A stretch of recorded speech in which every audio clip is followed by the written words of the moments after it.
Meus queridos irmãos, eu vos convido a estar em pé, por favor. Esta lição, no trimestre, nós vamos estar estamos estudando sobre a igreja, sua origem, a sua natureza, as suas finalidades, a sua razão de ser em si e o propósito do Senhor Deus para com a igreja. Gostaria, todos aqueles que porventura esteja de posse da lição, vamos recitarmos juntos o tema desta manhã, a temática proposta para esta manhã, e depois também, em uma só voz, fazemos menção do texto áureo e da verdade prática. Todos em uma só voz, a nossa temática desta manhã, imagens bíblicas da igreja.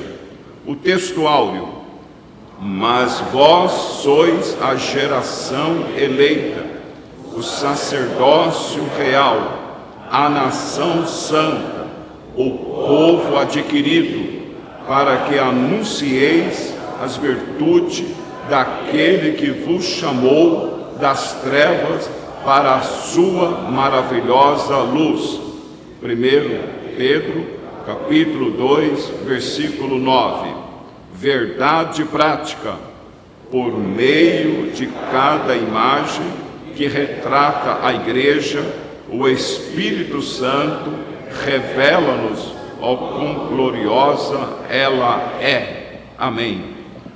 Nós temos dois textos, um está em Efésios capítulo 5, versículo 25 ao 32, e depois na primeira carta de Pedro, o capítulo 2, o verso 9 e o 10.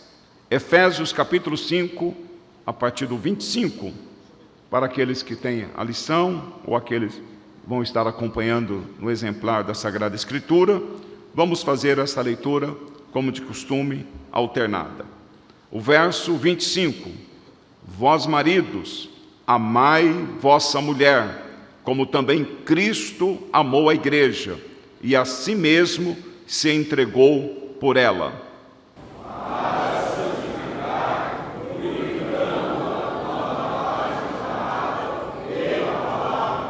para apresentar a si mesmo igreja gloriosa, sem mácula, nem ruga, nem coisa semelhante, mas santa e irrepreensível.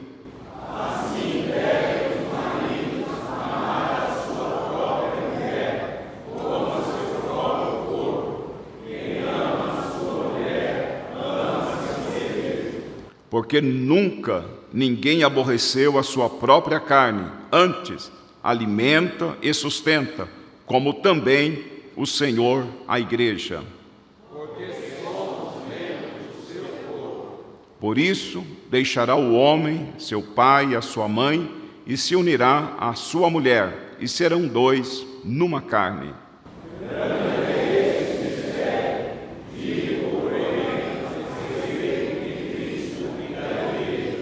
1 Pedro 2 e 9. Mas vós sois a geração eleita, sacerdócio real, a nação santa, o povo adquirido, para que anuncieis as virtudes daquele que vos chamou das trevas para a sua maravilhosa luz.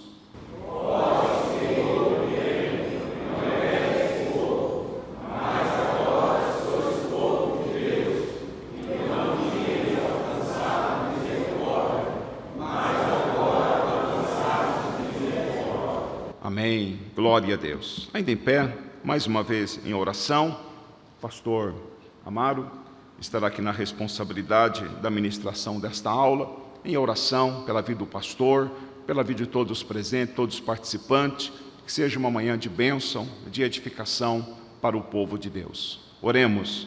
Nosso Deus e nosso Pai, em nome de nosso Senhor e Salvador Jesus Cristo, Pai querido, Deus santo, Deus de amor, toma nas tuas mãos o teu servo, Senhor, na exposição da tua palavra, da temática proposta, Senhor. Senhor Deus, alcance os nossos corações, nos edifica, meu Pai, pela tua palavra, pelo ensino, pelo aprendizado proposto aqui nesta manhã a cada um de nós, Senhor. Em nome de Jesus, Assim nós oramos, meu Pai. Amém e amém. Tomai os vossos assentos. Deus abençoe em nome de Jesus. A palavra com o pastor Amaro. Pastor, se o senhor quiser utilizar aqui, acho que fica melhor. Glória a Deus.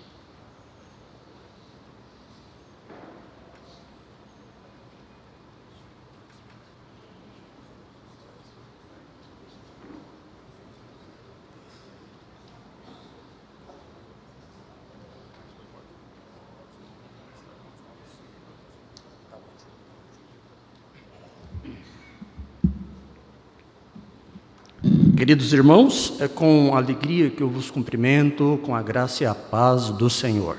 Amém. Uma alegria estar com os amados na manhã deste dia, revista através da instrumentalidade do pastor José Gonçalves, está comentando um tema muito bom, muito propício, urgente para a Igreja do Senhor, porque vai falar exatamente dela, da Igreja. Então é um trimestre que deve ser aproveitado da melhor forma possível por todos nós, alunos, por todos nós crentes de um modo geral. Eu louvo a Deus pela oportunidade que nos foi dada pelo pastor Sérgio, por nosso departamento de educação, pela IBD, para ministrar aos irmãos nesta manhã. Espero em Deus que o Espírito Santo, que é o divino revelador da palavra, possa descortinar muitas coisas boas para nós nesse tema. Queridos irmãos, nós não temos condição de ter conosco o controle, mas os rapazes lá da técnica irão nos ajudar. Nós vamos dar uma olhadinha aí no slide, para nós lermos o nosso... Deixa eu ler o pessoal. Para nós lermos então nossos objetivos. Pedir a Deus que nos conceda atingir os nossos 3 objetivos. Vejam aí quais são eles. O número 1, os irmãos podem ler, por favor? Elencar as imagens que descrevem o relacionamento com Cristo. 2, Controlar as imagens que descrevem a função da igreja. e 3,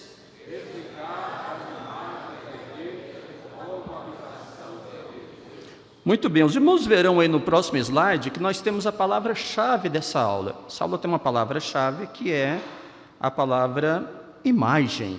O que seria a palavra imagem? É interessante que nós vejamos aqui um conceito geral dela, para que não compreendamos mal a proposta da revista, a proposta do nosso comentarista, o pastor José Gonçalves.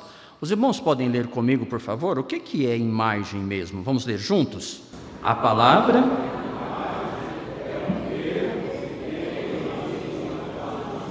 Imago. Continue.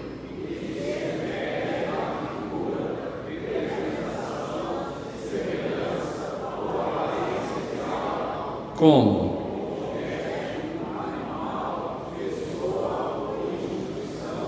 Que é...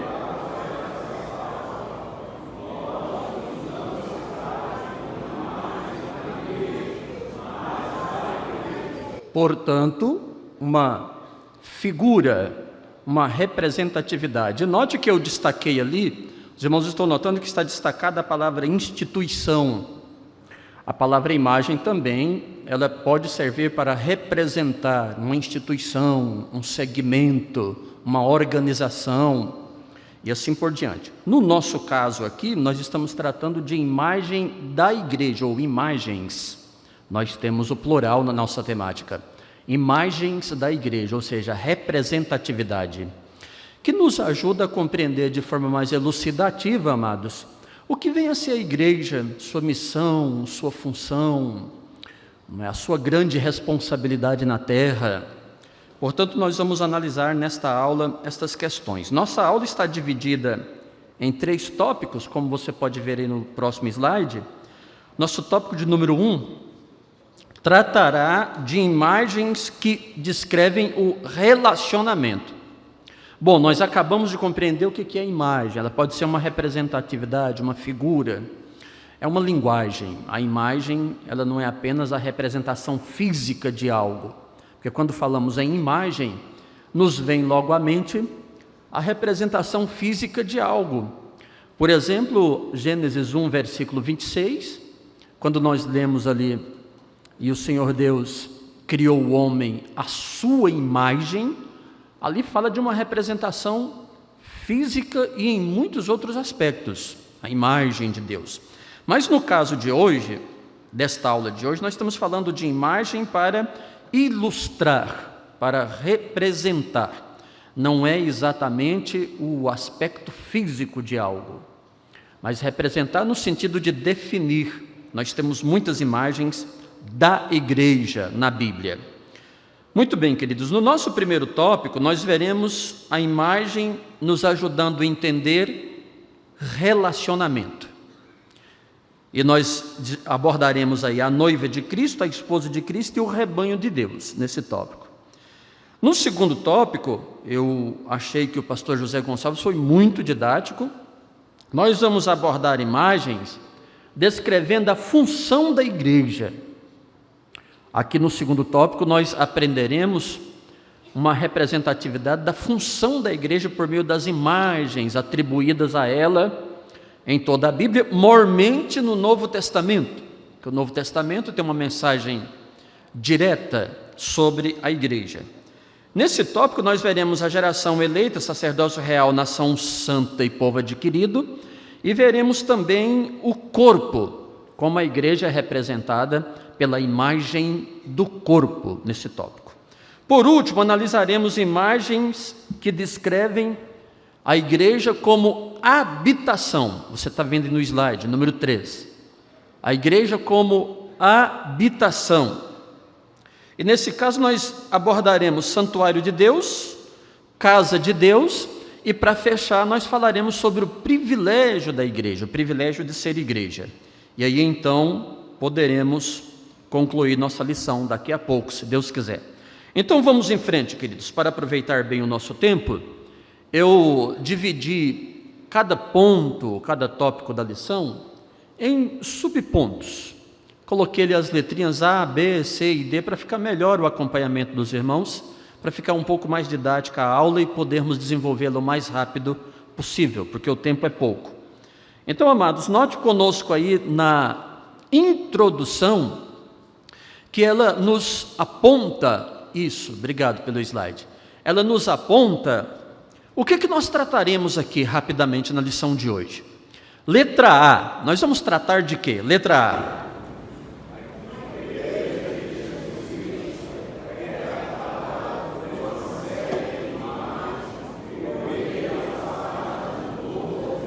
Então, como eu dissera aos irmãos antes, o Novo Testamento é a parte da Bíblia que aborda, evidentemente, de forma mais direta, esclarecedora, a igreja do Senhor. O Antigo Testamento já faria menção da igreja sem sombra de dúvida.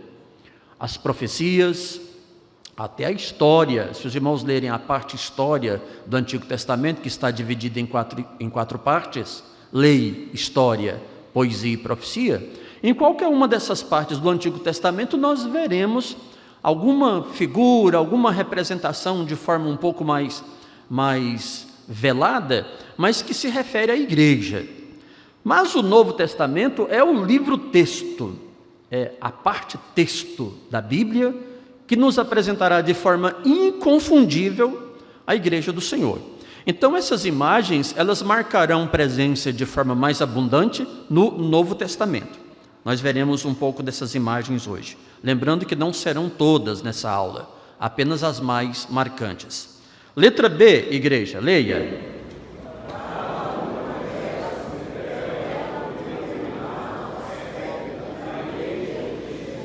Sim, são aspectos diferentes que elas abordarão.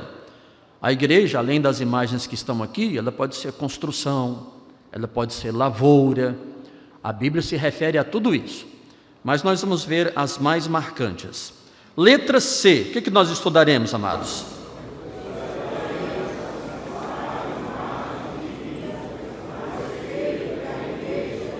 As principais.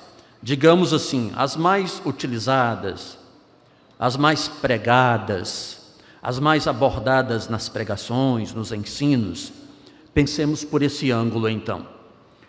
E por último, letra D, queridos, o que elas podem passar a nós? Leiam.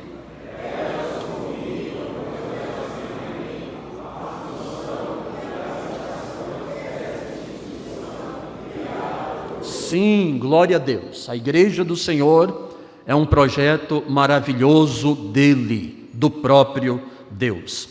E a nossa aula será assim, você vai ministrar a aula comigo, por isso que eu trouxe tudo aí nos slides para te ajudar. Os irmãos ministrarão comigo.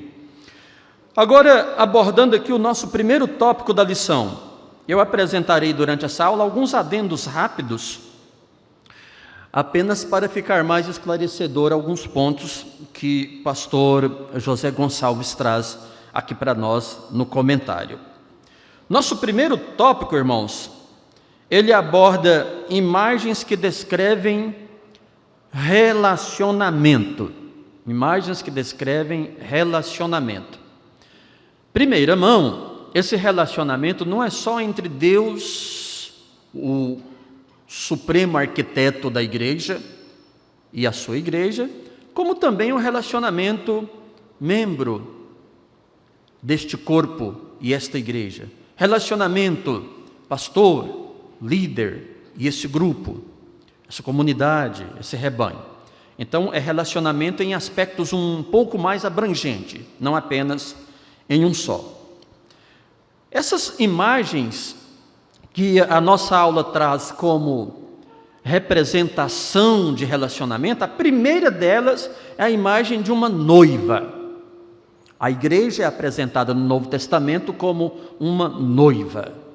Isso tem um ensinamento muito profundo para todos aqueles que amam a causa da igreja, o projeto de Deus chamado igreja. Por quê, amados?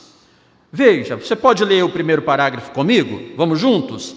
A imagem como é o quê? A igreja é descrita como uma virgem pura, com todas as letras. O apóstolo Paulo escreveu assim, eu vou ficar mencionando aqui durante a aula os textos, para nós ganharmos esse tempo, tá? Em vez de lermos. O apóstolo Paulo disse assim, porque estou zeloso de vós. Olha o que diz o nosso maravilhoso modelo de missionário, de pastor, de líder, chamado Paulo. Olha o que ele diz, porque estou zeloso de vós com zelo de Deus, porque vos tenho preparado para vos apresentar como uma virgem pura. Tem a palavra virgem e tem o adjetivo pura, uma virgem pura, a um marido, a saber, a Cristo. Os judeus tinha um cuidado e um zelo muito grande pela virgindade das meninas, para apresentá-la a um marido. Que eu diga o capítulo 22 de Deuteronômio, em que um homem recém-casado podia levar a sua esposa, veja bem que coisa terrível aquilo ali, irmãos, perante os juízes, e se a desvirginização dela fosse comprovada, ela seria apedrejada. O judeu, ele zelava muito pela virgindade. A virgindade da menina era a representação da pureza, da fidelidade, até o dia em que chegasse o casamento. Essa situação era tão drástica e terrível que Jesus se refere a ela no capítulo 19 de Mateus, quando diz assim, Moisés, por causa da dureza do vosso coração, permitiu a vocês o desquite ou a carta do divórcio, que já vai estar lá no capítulo 24 de Deuteronômio. Lá no 22 tem a situação. A situação era drástica, violenta, terrível. O Senhor Jesus vai chamar esse quadro, essa cena de dureza de coração no capítulo 19. Poucos ensinadores conseguem associar a expressão dureza de coração ali do capítulo 19 de Mateus com o fenômeno do capítulo 22 de Deuteronômio. As meninas eram mortas, apedrejadas na porta da casa do pai. Uma coisa horrível, uma cena terrível. E aí então o que aconteceu? Moisés regulamenta isso no capítulo 24, dizendo que se o marido casasse e encontrasse, as versões em português vai dizer coisa feia, coisa indecente ou coisa imoral, que é o mesmo que pecado sexual. Não tem, quando você recorre à etimologia dessas expressões, coisa feia, coisa indecente, nós vamos recair na questão da imoralidade.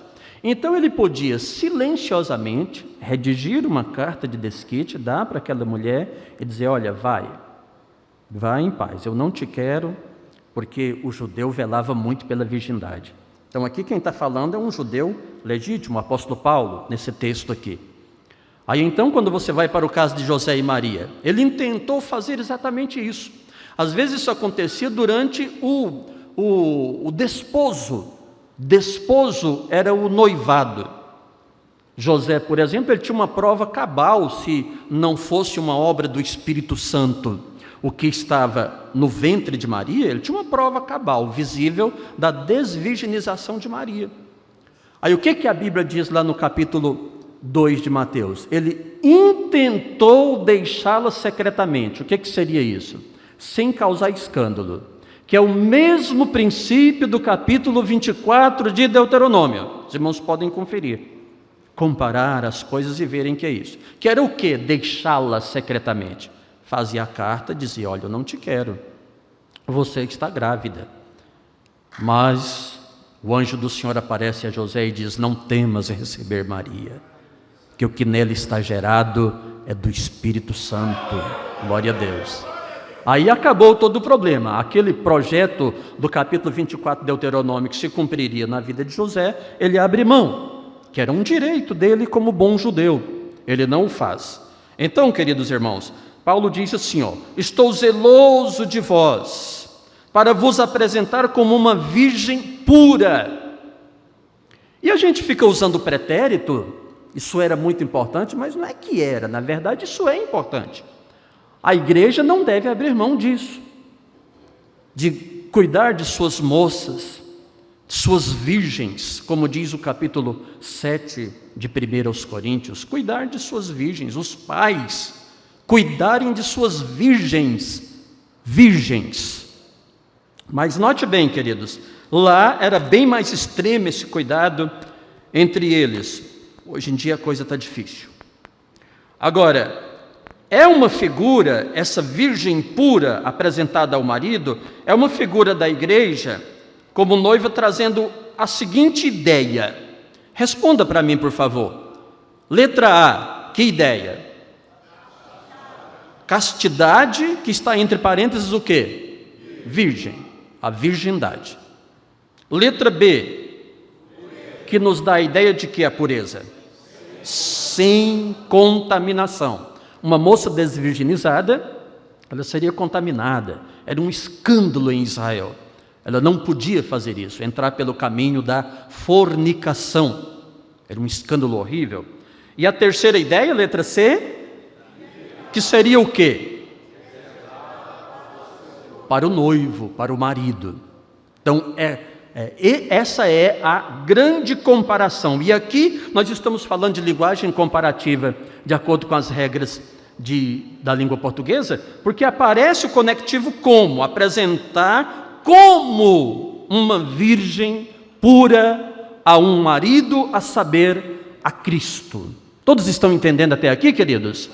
Muito bem. Então vamos em frente aqui. No próximo slide eu tenho aqui um adendo rápido, que é um alerta à Igreja do Senhor e aos seus líderes. O que nós temos aí nesse próximo slide?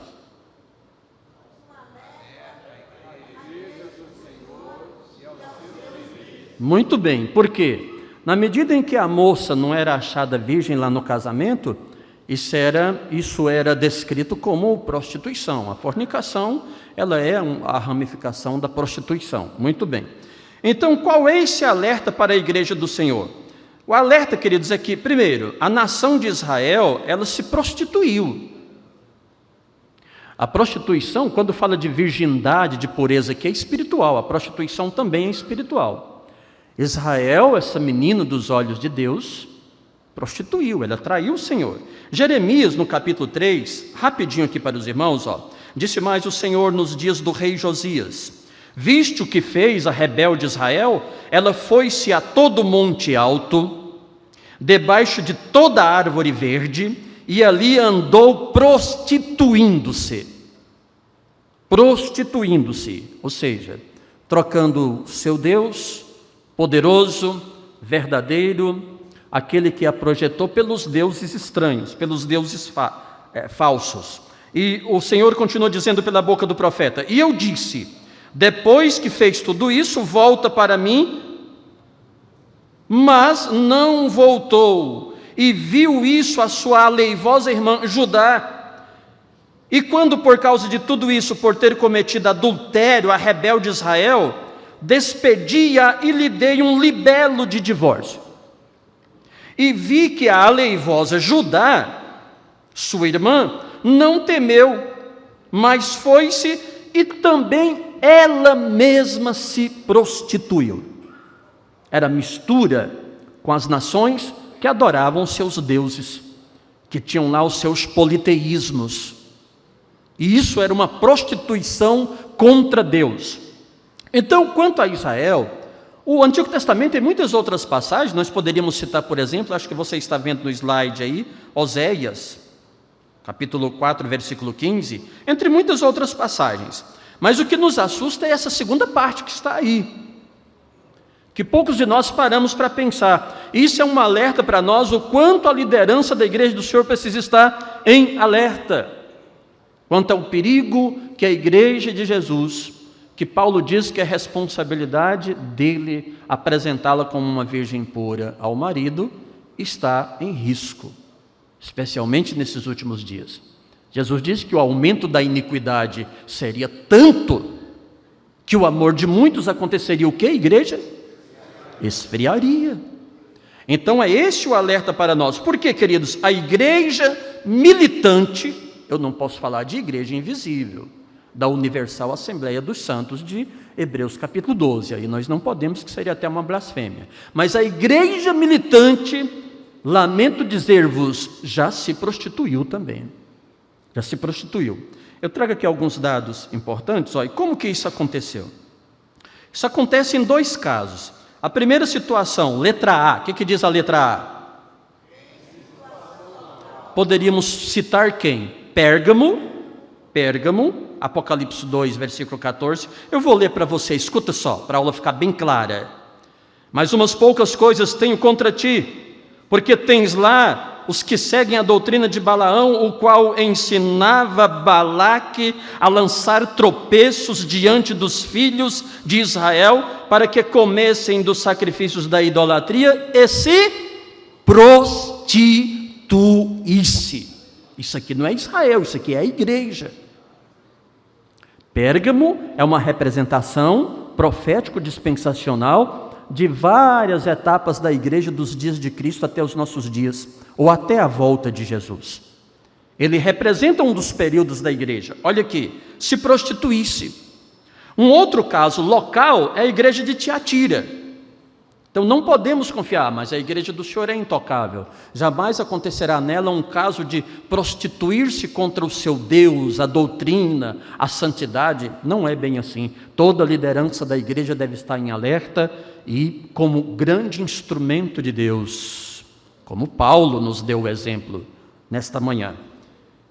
Queridos, na igreja de Tiatira o que acontece? Mas tenho contra ti o tolerares Jezabel, mulher que se diz profetiza, ensinar e enganar os meus servos para que se prostituam. Então isso é um alerta muito grande para nós, para que se prostituam. E como? Comendo dos sacrifícios da idolatria. O verbo comer aqui pode nos remeter à ideia de participar. Então, queridos, jamais podemos fechar os nossos olhos para a questão de a igreja no mundo e o mundo na igreja. É importante que essas duas expressões sejam sempre bem analisadas por líderes que estão em alerta no seu cuidado com a igreja do Senhor que está sob sua responsabilidade. E aqui eu posso até usar a igreja com I minúscula.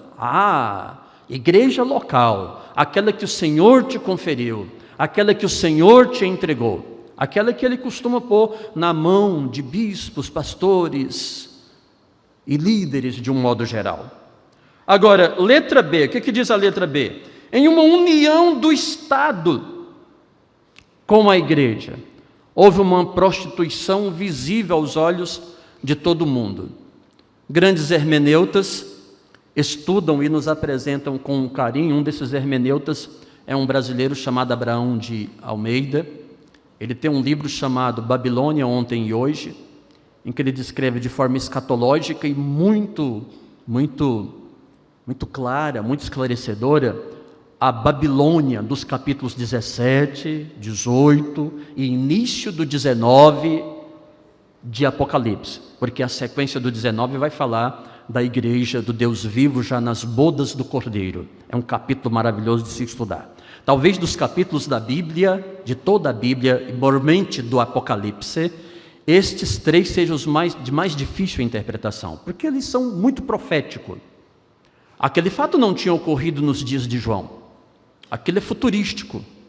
E só podemos remeter tudo que está ali ao ano 312 da nossa era, quando a união da igreja com o Estado fez dela um grande cenário de idolatria, de corrupção, de pecados.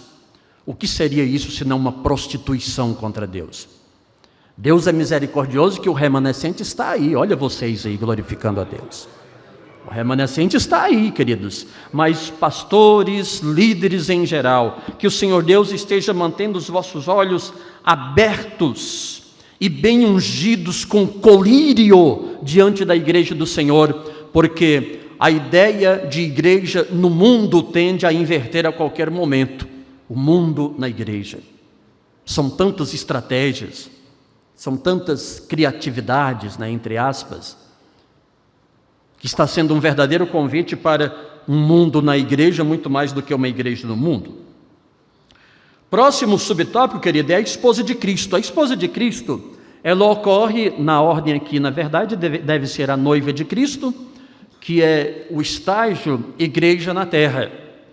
Esposa de Cristo é o estágio igreja no céu.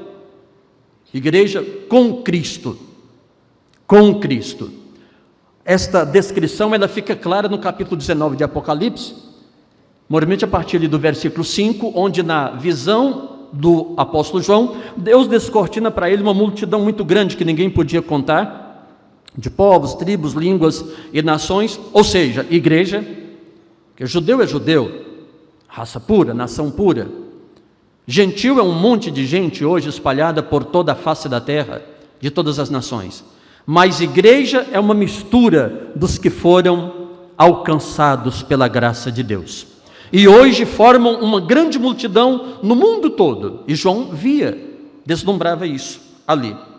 Ele via isso ali diante do trono, que glorificava a Deus em alto e bom som. É a igreja do Senhor, a universal assembleia dos santos. A igreja que hoje, nesse estágio, nós chamamos de invisível.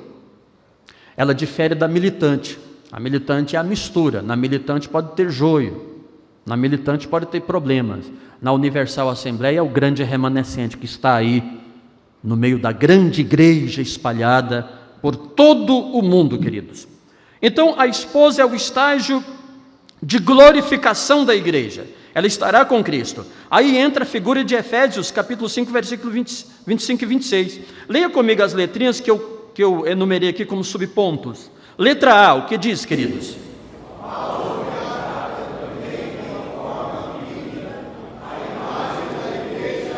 Sim, quando ele diz, vós, maridos, amai a vossa mulher, como também Cristo amou a igreja e a si mesmo se entregou por ela. Que mais uma vez a gente tem a comparação propriamente dita. A linguagem comparativa na língua portuguesa ela tem dois aspectos. Tem um aspecto metafórico, que é a metáfora, que é uma comparação sem conectivo. E tem o aspecto comparação, que é a comparação com conectivo. Como, igual, semelhante. O Apocalipse é muito cheio disso. O estudante de Apocalipse precisa estar atento a essas particularidades. Aqui nós temos o conectivo. A vossa mulher como Também Cristo amou a igreja e a si mesmo se entregou por ela. E o versículo seguinte vai dizer assim: para a santificar. Santificar. Aqui nós temos uma relação direta da igreja com Jesus, da igreja com Cristo. No primeiro subtópico também nós temos uma relação direta da igreja com Jesus, mas com um alerta aos líderes. Note aqui, que aqui é uma relação direta com Cristo. Santificar, purificando-a com a lavagem da água pela palavra. Que diz a letra B? Leiam vocês.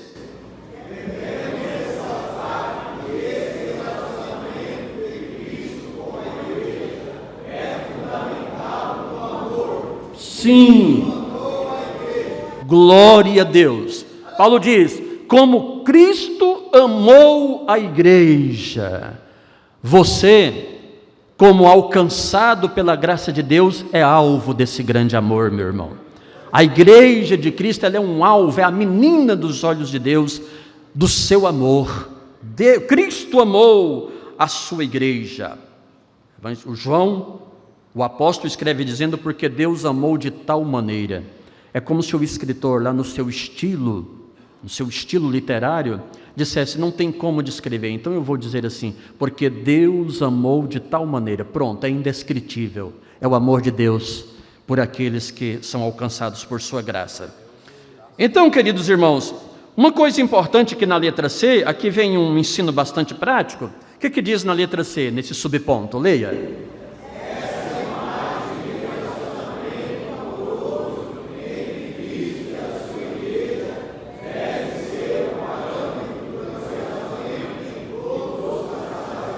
Glória a Deus. A aula, de uma forma maravilhosa, trouxe este adendo importante. Nós estamos falando de igreja. Tema abordado pelo pastor José Gonçalves é o corpo de Cristo na terra. Mas aqui olha uma lindíssima aplicação para o casamento. E esse amor, evidentemente, é um amor incondicional. Incondicional, 5:8 de Romanos. Porque pode ser que pelo bom alguém ouse morrer. Mas Deus prova o seu amor para conosco, em que Cristo morreu por nós, sendo nós ainda pecadores. Olha só, queridos. Então nós chamamos esse amor de incondicional, é o ágape divino. A língua grega tem outras descrições para o amor, mas o amor de Deus para com o seu povo é o ágape. E Deus exige dos casais, na sua palavra, pela instrumentalidade de Paulo no capítulo 5 de Efésios, esse mesmo amor no coração do marido. O amor no casamento não começa pelo storge, não começa por filéu, não, muito menos por eros, que são palavras gregas que não encontra no texto nem da Septuaginta, nem do grego neotestamentário. Mas são palavras gregas que descrevem o amor. O amor que deve iniciar a relação entre um homem e uma mulher, e nós estamos dando estudo bíblico o tempo todo para jovens sobre isso, é o ágape divino, é o incondicional. Todas as vezes que um menino apaixona por uma moça e quer casar-se com ela, ele tem que pensar que ela vai ficar velha, que ela pode ganhar peso, que ela pode ficar doente, que tudo vai mudar com o passar do tempo. Sabe o que supera isso? Ágape divino, ele é incondicional. O amor de Deus continua lá pela esposa, queridos maridos? Ele tem que ser incondicional. Número 3. Nós temos aí no subtópico 3, rebanho de Deus, outra figura linda e maravilhosa para a igreja. O que diz a letra A? Leiam vocês.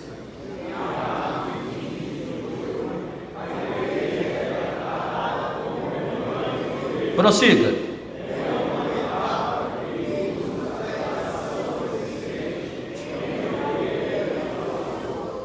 Pastor José Gonçalves, muito sabiamente, certamente é muito bom de língua portuguesa, que ele já diz metáfora. Certíssimo. Metáfora, porque nas duas referências que nós temos, olha a primeira que é citada aí, 20 e 28, depois nós vamos falar de Pedro também. Olhai, pois, por vós e por todo o rebanho. Não está dizendo que a igreja é como, é igual, é parecida. O rebanho. E por todo o rebanho, sobre que o Espírito Santo vos constituiu bispos, para apacentardes a igreja de Deus que ele resgatou com seu próprio sangue. A Bíblia, irmãos, é apaixonante, não é? Você vê num versículo desse, quem diria que nesse versículo aqui tem a Trindade presente? Ela está aqui presente nesse versículo. Sim, note bem. sob que o Espírito Santo vos constituiu, terceira e divina pessoa da Trindade, para apacentardes a igreja de Deus. Geralmente nós pegamos a palavra Deus para atribuirmos como bom trinitarianos que somos ao Deus Pai, a igreja de Deus, embora o Espírito Santo seja Deus, o Espírito Santo também, que ele aqui o pronome está atribuído a Deus, que ele resgatou com o seu sangue, mas quem derramou o seu sangue foi Jesus, foi Deus que tornou-se homem. Note, a Trindade é presente no texto, amém? Está claro isso aqui? Esse é o papel da Trindade na igreja do Senhor, mas aqui é um alerta ao cuidado com ela como um rebanho de Deus. Quem me dera ter tempo aqui para falar para ilustrar de uma forma mais direta. Eu até pensei quando estava preparando a aula, mas eu disse, não adianta eu ficar colocando muita coisa aqui, não tem tempo, o tempo é muito rápido. Como é que se cuida de um rebanho literalmente? O que os pastores fazem no seu cuidado com um rebanho, que é uma ilustração da igreja. É algo impressionante, queridos pastores. É algo impressionante, queridos líderes. Olha como o Espírito Santo, em sua sabedoria, profundidade, ao canalizar o escritor sagrado, vai chamar a igreja de rebanho. De rebanho. Então, que Deus nos ajude a compreender isso. Letra B, leiam.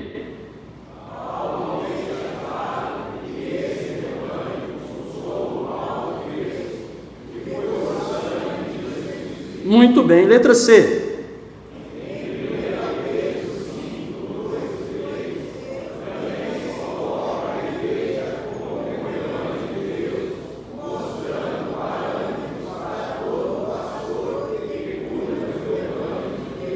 Versículo 2, já tem 5, 2 e 3, 2, apacentai, verbo apacentar no modo imperativo, o rebanho de Deus que está entre vós. Aqui não tem, na linguagem comparativa, aqui não tem a comparação, aqui tem a metáfora.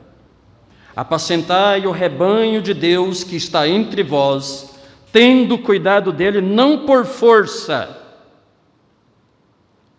Não pode ser forçado. Eu não posso pastorear de forma forçada. Eu estou pastoreando, mas se eu pudesse sair dessa vida, não aguento mais. Que negócio é esse? Olha aqui, não por força. E aqui alguns aplicam dizendo que é para não forçar o rebanho. Também pode ter esse lado hermenêutico, sem problema, sem forçar o rebanho. Não por força, mas voluntariamente. Eu digo para você que o força aqui, o não por força, se refere àquele que pastoreia, mas de um modo um pouco forçado, porque logo após vem o voluntariamente. Voluntariamente. Nem por torpe ganância. Torpe quer dizer repugnável, abominável, desprezível. Podemos até usar um termo muito coloquial e muito conhecido, nojento, quem enoja. Torpe é que causa nojo. Como não bastasse esse adjetivo, aí vem a palavra ganância. Torpe ganância. É o tirar proveito do rebanho. É o explorar o rebanho além do que se deve. Aqui não estamos falando contra salário de pastores, nada disso. Mas hoje vivemos um tempo de muita corrupção na igreja. Desculpe a franqueza. Vivemos um tempo de muita corrupção na igreja militante. Estou falando da igreja em um cômputo geral. Isso está sendo criticado duramente pelo Espírito Santo aqui na instrumentalidade de Pedro. Não por torpe ganância, mas de ânimo pronto. E olha que o antônimo colocado por Pedro aqui é ânimo pronto. Parece que o antônimo não tem nada a ver com a palavra torpe ganância. Mas tem, porque o ânimo pronto seria o mesmo que dizer assim, tem dinheiro, eu pastoreio. Não tenho, eu pastoreio também. Aqui está falando do rebanho de Deus, por isso estou falando de pastor. Tem carro bom, eu pastoreio. Não tenho, vou pastorear também. Vale um amém? Amém. Posso andar de avião? Vou pastorear. Não posso? Vou pastorear também. Ânimo pronto.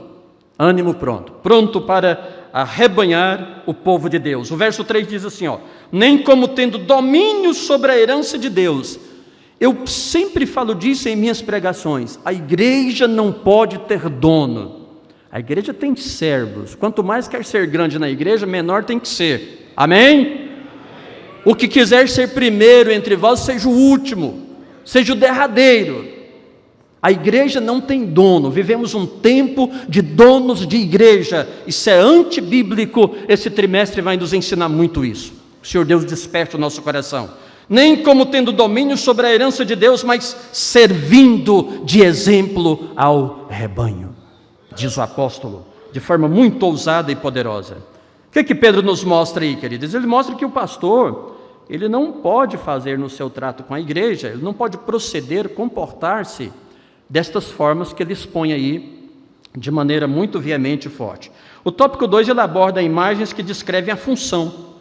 Na primeira, nós vimos imagens que abordam a relação. E os irmãos perceberam o que eu anunciei na introdução, que não é uma relação só igreja, Deus, Deus, igreja. Tem a relação pastor-rebanho, rebanho-pastor.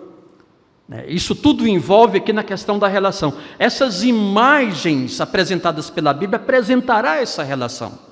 Muito bem. Nessa segunda parte, então, em que nós abordamos aqui nesse tópico, imagens que descrevem a função, nós temos primeiramente geração eleita, sacerdócio real, nação santa e povo adquirido. É nisso que as lições da escola dominical nos castigam, não é? Porque um tópico só já seria um seminário, né, queridos pastores? Aí a gente fica bem apertado. Mas vamos em frente aqui.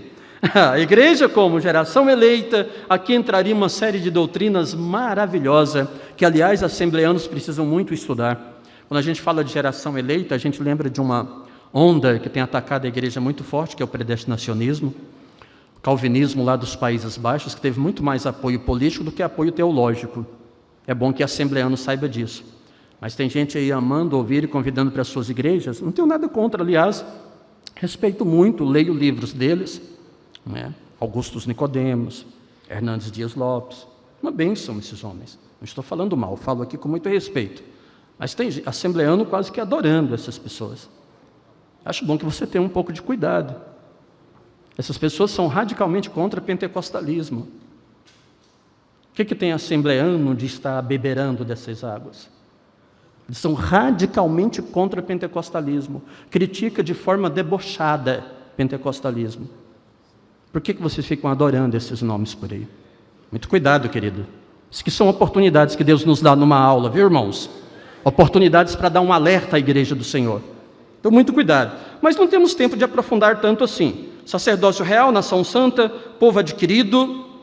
Então, Deus, aí, Ele possui um povo debaixo desse novo pacto. A revista ela trouxe uma tabelinha que eu vou utilizar a mesma. Olha, eu falo o lado esquerdo, você lê o lado direito aí para nós, por favor, da sua tela. Geração eleita, resuma.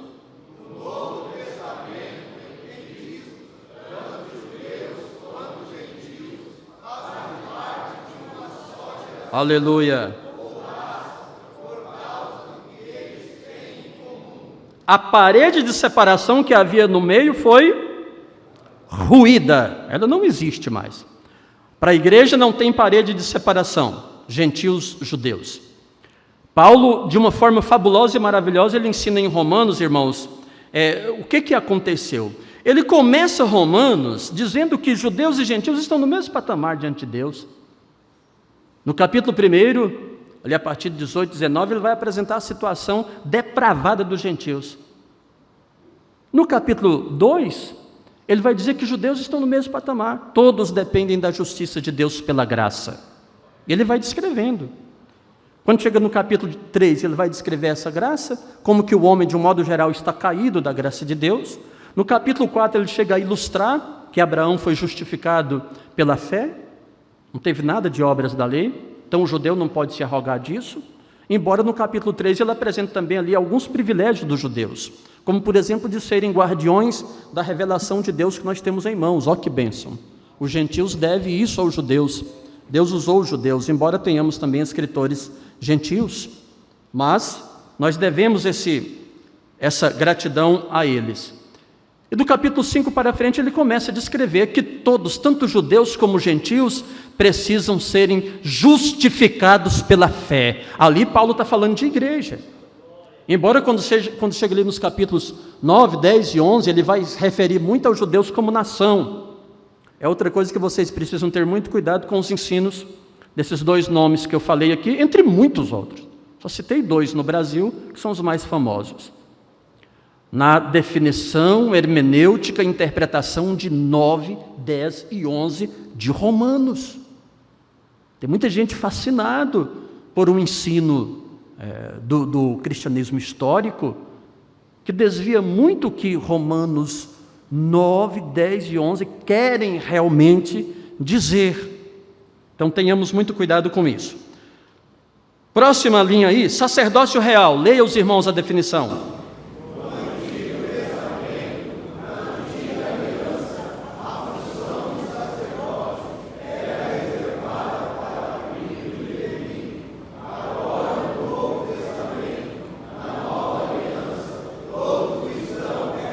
Aleluia! Você é um sacerdote de Deus, querido? Sacerdote de Deus. Apocalipse 1, versículo 6, me vem aqui a memória agora. Por isso que a Bíblia diz, o Espírito Santo vos fará lembrar, né? Lá, João evoca de uma forma maravilhosa, dizendo assim, ó, e nos fez reis e sacerdotes. João fala isso como um crente igual eu e você. E nos fez reis e sacerdotes. E você veja que isso harmoniza de uma forma perfeita, por isso que a Bíblia é fascinante, com as palavras de Pedro aqui. Pedro chama de sacerdócio real, tudo bem, João vai e confirma, nos fez reis e sacerdotes. Não é fantástica a Bíblia? Que coisa maravilhosa? Nos fez, e ele usa o verbo no pretérito, nos fez reis e sacerdotes. É a igreja constituída pela graça de Deus, que exerce esse sacerdócio diante do Senhor. Não tenho tempo para falar da função de um sacerdote aqui, mas quem sabe de outra oportunidade falaremos. Nação santa e povo adquirido, leiam.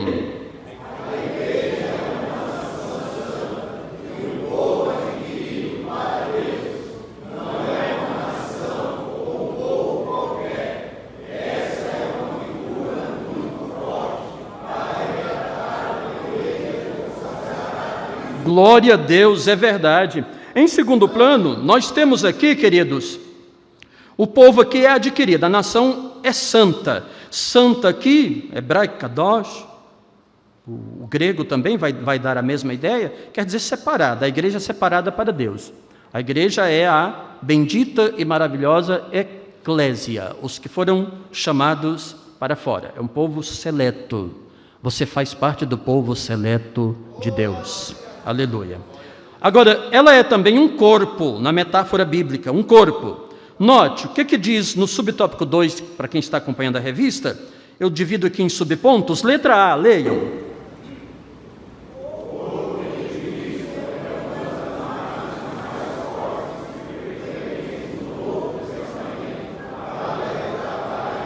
Vamos continuar a letra B.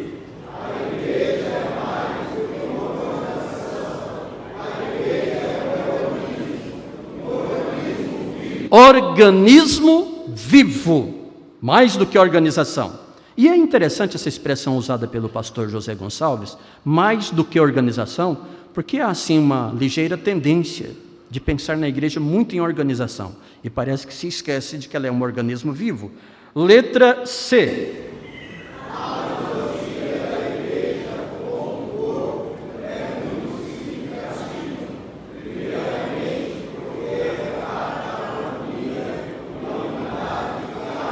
Sim, aqui é uma ilustração, irmãos.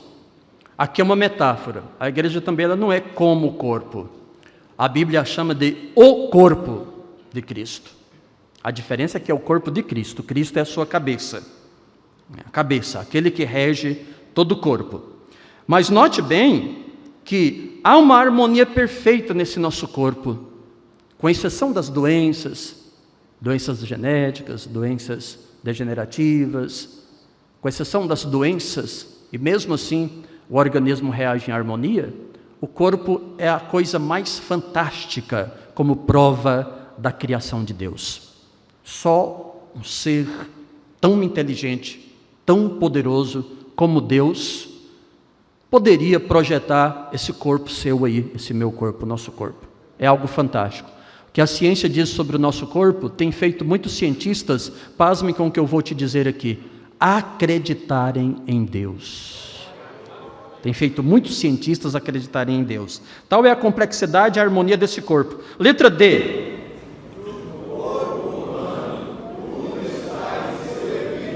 E de forma perfeita, porque assim como o corpo, diz Romanos 1 Coríntios 12, assim como o corpo é um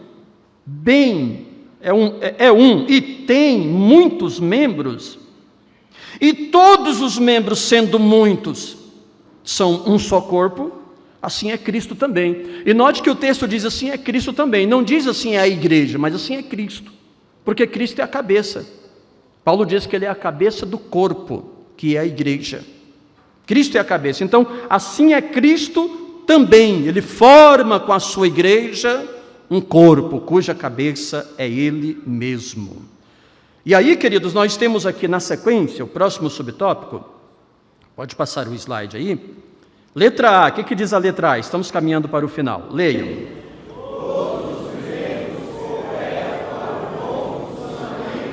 Sim, e aqui então, nós estamos, é evidente que nesse tópico nós começamos a falar, no tópico anterior nós falamos de relacionamento, e nesse aqui nós estamos falando de função. Todavia, aqui não tem como não abordar a questão relacionamento também. E é um relacionamento interno, um relacionamento intra-igreja. Uma vez sendo membro do corpo de Cristo, é isso que a Bíblia vai dizer para nós. O olho não pode dizer à mão, eu não tenho necessidade de você. Não tem como.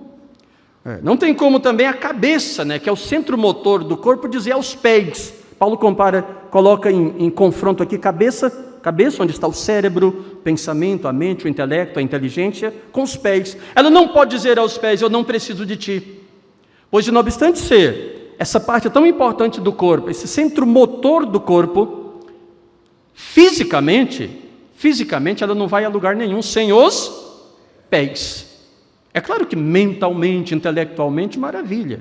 Vou a Nova York em um segundo. Vou a Tóquio em um segundo, no pensamento, maravilha. Mas fisicamente ela depende dos pés. Essa é a interdependência dos membros do corpo de Cristo, que é a igreja, que é chamada de corpo. Letra B, leiam.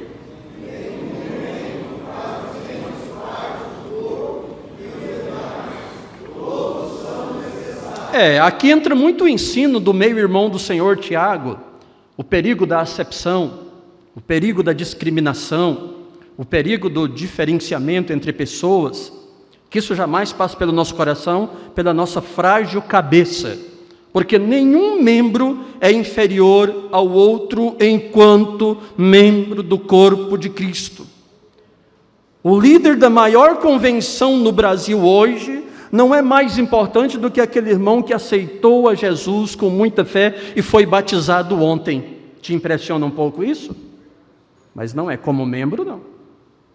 Como membro, não. Então são coisas que nós precisamos pensar humildemente. Letra C, queridos.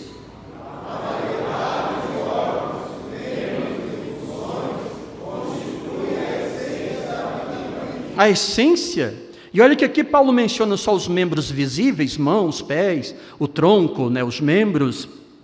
Mas quantas coisas estão de modo invisível dentro do nosso corpo, como as células, por exemplo, que famosos estudiosos dizem que para estudar uma célula tinha que aumentá-la 1 bilhão de vezes. Ela tinha que se transformar aí num gigantesco dirigível do tamanho de Londres, para poder ver cada detalhe que tem dentro dela. Tudo tem o seu devido valor. Foi o Todo-Poderoso que fez. Com certeza, quando ele projetava o homem, ele já pensava em usar essa metáfora, comparar a sua igreja com esse corpo que ele projetou. Letra D.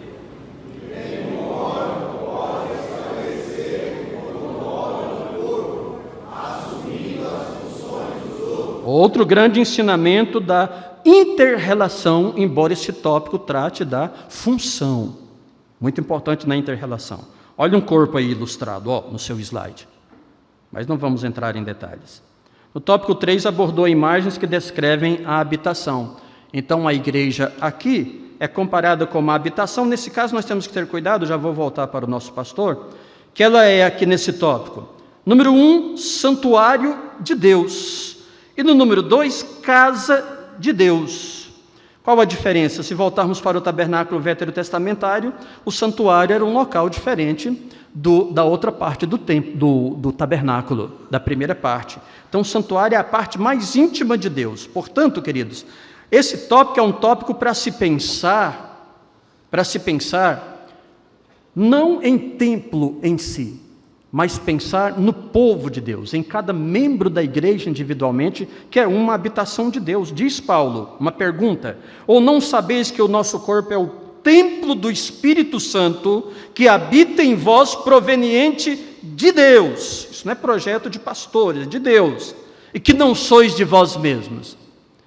Então o templo que Deus quer habitar aqui, lá em Crônicas, tanto em Crônicas como também em 1 Reis, 2 Crônicas e 1 Reis, por ocasião do templo, Salomão bradou em alto e bom som: no céu, o céu dos céus, nada poderia conter o Todo-Poderoso.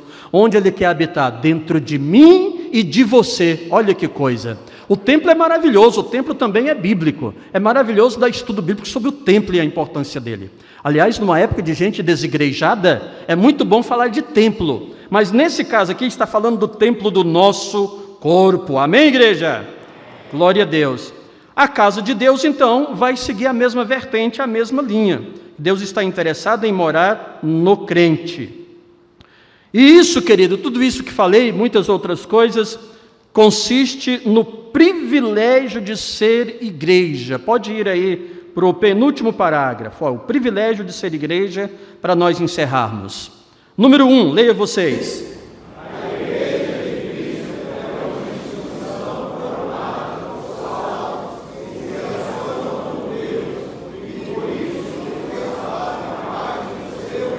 Dois.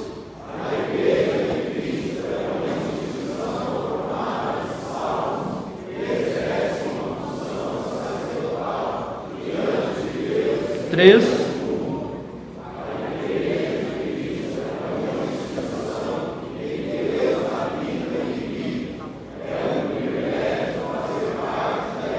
Pode confirmar com glória a Deus? É um privilégio. Fique em pé e vamos orar a Deus. Olha aqui para a conclusão, olha. Qual foi o nosso alvo aqui? Espero em Deus que, de uma forma simples, o Espírito Santo tenha alcançado os nossos corações. Mas veja o número 1 para concluir. Pode ler. Conclusão, slide da conclusão, número 1.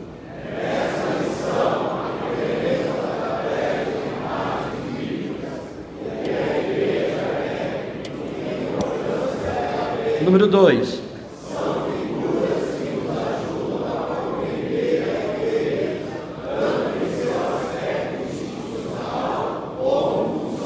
Três.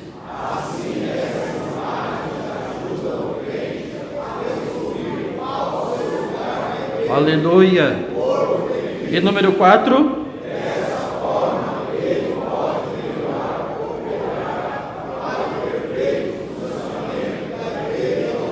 Ele quem? O crente. O crente. Ele tem um grande papel na igreja. Deus tem ministrado a tua palavra, Senhor. Que os nossos corações, Senhor, sejam visitados pelo conhecimento, pela conscientização da grande função, do papel da tua igreja, Senhor, da relação dela contigo. Que cada um de nós, compenetrados das nossas responsabilidades individuais, caminhemos, ó Deus, e trilhemos o caminho da tua igreja na terra, Senhor, agradando ao Senhor, fazendo a tua vontade, em nome de Jesus. Amém.